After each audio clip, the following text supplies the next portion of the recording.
Hello, আসসালামু আলাইকুম viewers. Homemaker কিচেনে আপনাদেরকে স্বাগতম। কেমন আছেন সবাই? আলহামদুলিল্লাহ, আমি ভালো আছি। আমি আজকে আপনাদের সঙ্গে শেয়ার করছি আমি বাসায় কিভাবে চিকেন চাপটা তৈরি করি সেই রেসিপি। চলুন দেখে নিই। আমি এখানে চিকেন পিস, হাড় ছাড়া চিকেন পিস নিয়েছি আর সেটা একটু থেতো করে নিলাম। এবার আমি মশলাটা রেডি করে নেব। এর জন্য প্রথমে একটি মিক্সিং বোলে আমি টক দই আর গোলমরিচ গুঁড়া দিয়ে দিলাম। এরপর দিয়ে দিলাম লবণ, মরিচ গুঁড়া। ঝাল আর লবণটা নিজেদের স্বাদ মতো যে যেমন খেতে পছন্দ করেন সেভাবেই দিয়ে নেবেন। তারপর দিয়ে দিচ্ছি সামান্য আদা রসুন বাটা, দিয়ে দিলাম কাবাব মশলা আর চাট মশলা। এই মশলাগুলো সাধারণত সবার বাসায় থাকে আর একবার এটা কিনলেই বেশ অনেকগুলো রেসিপিতে ইউজ করা যায়। তারপর দিয়ে দিলাম লেবুর রস আর সামান্য তেল। এটা মশলাটা খুব ভালো করে মিক্স করে নেব। দেখতে পাচ্ছেন মশলাটা খুব সুন্দর মেশানো হয়ে গেছে। এখন এর মধ্যে আমি চিকেন পিসগুলো দিয়ে ম্যারিনেট করে রেখে দেব 1.5 আওয়ারের জন্য।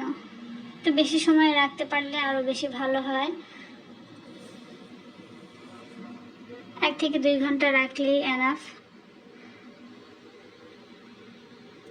খুব সুন্দর করে মেখে নিলাম। এখন এটা ঢাকনা দিয়ে ঢেকে রেখে দেব।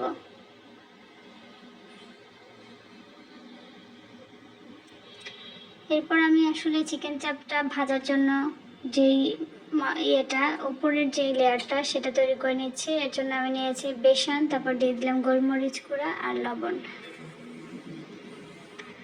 দিয়ে কোটিংটা রেডি করে নিলাম। এখন চিকেনের পিসগুলা এই বেসনের যে মিক্সটা তৈরি করেছি এর মধ্যে কোট করে নেব।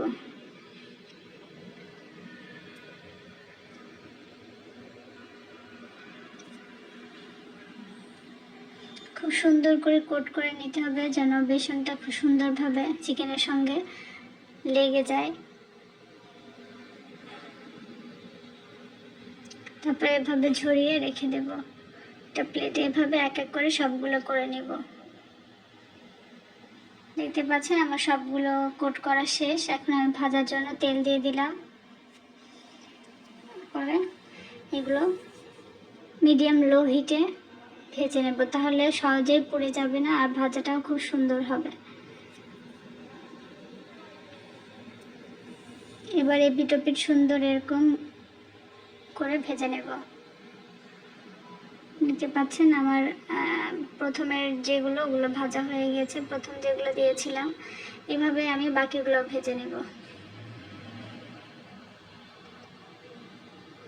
এভাবে আমরা কিন্তু খুব চটজলদি যে কোনো সময় বাসায় এভাবে চিকেন চাপ বানিয়ে নিতে পারি আর এটা পরোটা বা নান দিয়ে খেতে খুবই ভালো লাগে।